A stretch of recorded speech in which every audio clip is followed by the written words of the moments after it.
আমি এটা বিশেষ দৃশ্য আপোনালোকক এই মুহূৰ্তত দেখুৱাইছো আন এগৰাকী স্বামী এইবাৰ প্ৰেমিকৰ সৈতে পত্নীক বিয়া পাতি দিছে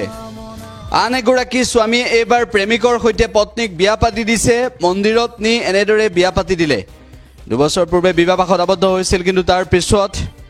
পত্নীয়ে বেলেগ এজনৰ সৈতে প্ৰেমৰ সম্পৰ্ক গঢ়ি তুলিছিল আৰু অৱশেষত স্বামীয়ে এই কথা গম পোৱাৰ লগে লগে সেই প্ৰেমিকৰ সৈতে এনেদৰে বিয়া পাতি দিছে এই দৃশ্যটো এতিয়া ভাইৰেল হৈ পৰিছে এই মুহূৰ্তত আমি আপোনালোকক দেখুৱাইছো 2 বছৰ পূৰ্বে বিবাহপাশত আবদ্ধ হৈছিল আৰু তাৰ পিছত অৱশেষত স্বামীয়ে গম পালে এই কথাটো এগৰাকী প্ৰেমিক আছিল পত্নীৰ আৰু প্ৰেমিকৰ সৈতে সম্পৰ্ক বিয়াৰ পিছতো আছিল আৰু যাৰ বাবে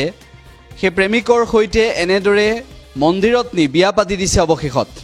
এই দৃশ্য এতিয়া ভাইৰেল হৈ পৰিছে বিশেষভাৱে ভাইৰেল হৈ পৰিছে এই দৃশ্যটো এই বিশেষ দৃশ্য আমি আপোনালোকক দেখুৱাইছো এই ঘটনা ক'ত সংঘটিত হৈছে সেয়াও জনাম কিন্তু এনেদৰে 2 বছৰ পূৰ্বে বিবাহপাশত আবদ্ধ হোৱাৰ পৰৱৰ্তী সময়ত প্ৰেমিকৰ সৈতে স্বামীয়ে বিয়া দিবলগীয়া হোৱা এই ঘটনাই দেশজুৰি চৰ্চাৰ কাৰণ হৈ পৰিছে দেশজুৰি চৰ্চিত হৈছে এই খবৰটো উল্লেখ যে প্ৰেমিকৰ সৈতে এনেদৰে বিয়া পাতি দিয়া ঘটনা পূৰ্বতেও দেখিবলৈ পোৱা গৈছিল পুনৰবাৰ দেখিবলৈ পোৱা গৈছে এনে ধৰণৰ ঘটনা মন্দিৰলৈ নি এনেদৰে বিয়া পাতি দিছে পত্নীক এনেদৰে প্ৰেমিকৰ সৈতে বিয়া দি দিছে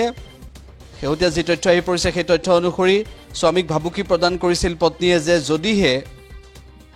প্ৰেমিকৰ কাষলৈ যাবলৈ নাপায় তেনেহলে বিহপান কৰি চৰমপন্থা বাছি ল'ম এনেদৰে ভাবুকি প্ৰদান কৰিছিল আৰু সেই ভয়তেই স্বামীয়ে এনেদৰে বিবাহপাশত আবদ্ধ কৰাই দিলে বুলি সোশ্যাল মিডিয়াত চৰ্চা হৈছে অৰবিন্দৰ সৈতে বিবাহপাশত আবদ্ধ হৈছিল 2023ত আৰু তাৰ পাছত প্ৰেমিকৰ সৈতে সম্পৰ্ক ৰাখি আছিল আৰু অৱশেষত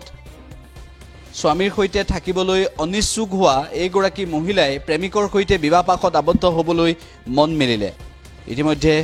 প্ৰেমিকৰ সৈতে বিয়া দি আশীৰ্বাদ দিছে দুয়োৰে সুখৰ সংসাৰ হ'বলৈ আৰু উত্তৰ প্ৰদেশৰ জোনপুৰৰ এই বিয়াখনে এতিয়া সোশ্যাল মিডিয়াত বিশেষভাৱে চৰ্চা লাভ কৰিছে